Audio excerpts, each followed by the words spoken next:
Well, after almost 20 years, we finally have the third movie in the 28 Days Later franchise, 28 years later. But is the return of the Rage virus a welcome one, or should we have let it just starve? There's no discharge in the war. Hey, what's up everybody? Nick here, and today I want to give you guys my spoiler-free review for 28 Years Later.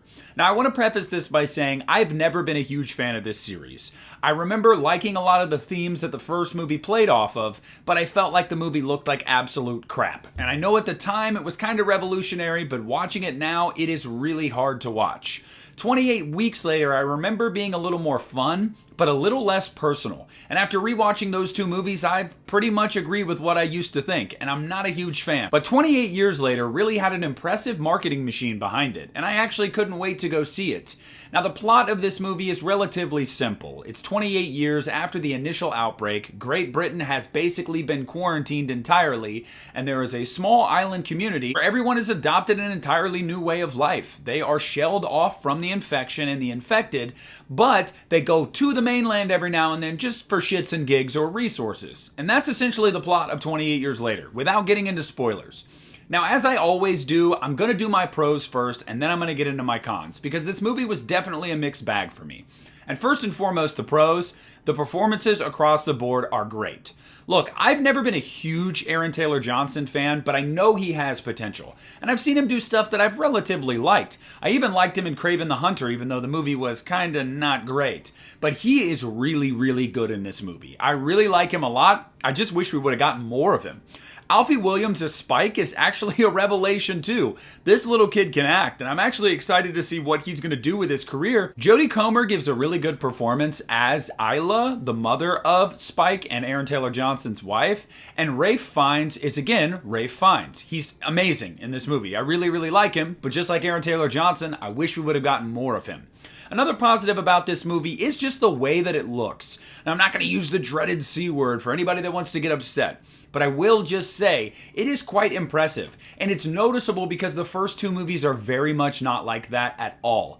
Those movies are much more frantic. A lot in those first two movies is very hectic on purpose. It's supposed to kind of induce anxiety and make the viewer on edge, but to me it's kind of nauseating. This movie is not like that. Now, of course, there are some moments that Danny Boyle goes back to his bag of tricks, and there are some nice homages visually to especially the first movie. But largely, this movie is pretty controlled when it comes to the camera work, and it just looks gorgeous. Another positive with this movie is the action sequences. Now, some people are going to have issue with that, and I understand it, but I actually really liked the style in this movie.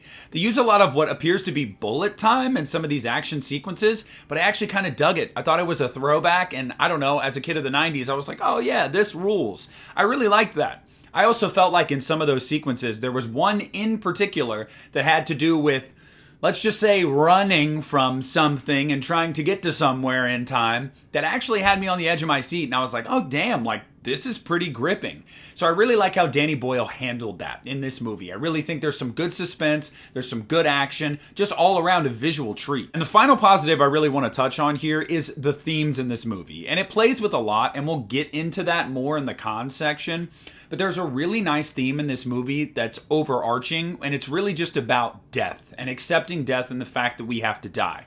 And in a movie that is basically centered around survivalism, being reminded of that, our characters being reminded of that, and having to come face to face with that is honestly really poignant. And I think that Danny Boyle and Alex Garland in the writing and the directing really, really handled that theme well. Unfortunately, there's some cons to this movie too, and it shouldn't be a surprise since I'm not a huge fan of this series. And I just want to say to anybody that loves 28 Weeks Later, this movie basically erases it. Now, it doesn't outright say, hey, that didn't happen, but there's absolutely no mention of it. This is a straight up sequel to 28 Days Later, so you can honestly watch this movie without having seen 28 Weeks. Hell, you could watch this movie without seeing 28 Days because they largely recap it for you. So now we get into the cons, and my first con with this movie is the juggling of so many themes. Look, I love the life and death survivalism theme in this movie, and I think it's handled really well. Unfortunately, it is one of many themes this movie plays with, and I don't think they all hit the same marks as that one. We're dealing with themes of parentage. We're dealing with themes of societal collapse. There's a lot in this movie thematically, and I just don't feel like they marry that well. Now, if they had just mainly focused on the one that is really the overarching theme of this movie, that'd be totally fine, and I think they nailed it. But I honestly feel like they were trying to say a little bit too much, and there just wasn't enough meat on the bone there. Another con I had with this movie is the fact that it legitimately feels like two movies. And I'm just going to put this out there right now. The first half of this movie is undoubtedly the strongest half of this movie. When you have Aaron Taylor Johnson and his son being the focal point of this story, it is the strongest part of this movie, period, point blank. We get into the second half of this movie and it feels tonally wildly different. Like, it's just like, here's one movie, here's another movie. It's ironic that they're talking about this being a trilogy because it honestly feels like this movie should have been two movies because they're just wildly different in a lot of ways. Now, that's not to say there isn't good stuff in the second half of this movie, because there is.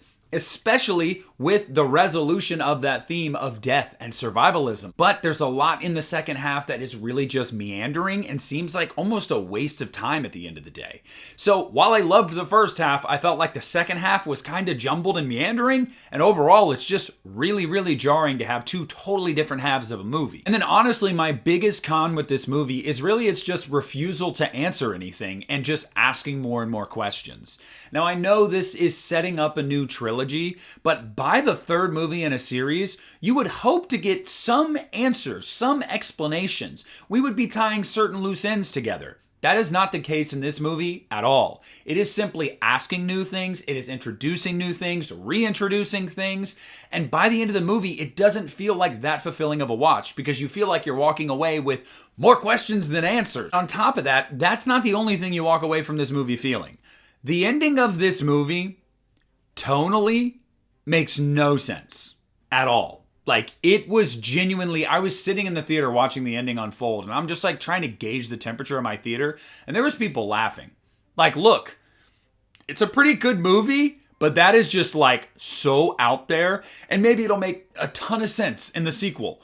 But like, for this movie, to end this movie on that was like, what? So overall, I think 28 Years Later is a mixed bag that slightly leans more positively than negatively. The first half of this movie is truly great stuff. Great performances, great locations, great ideas, great action, and great suspense.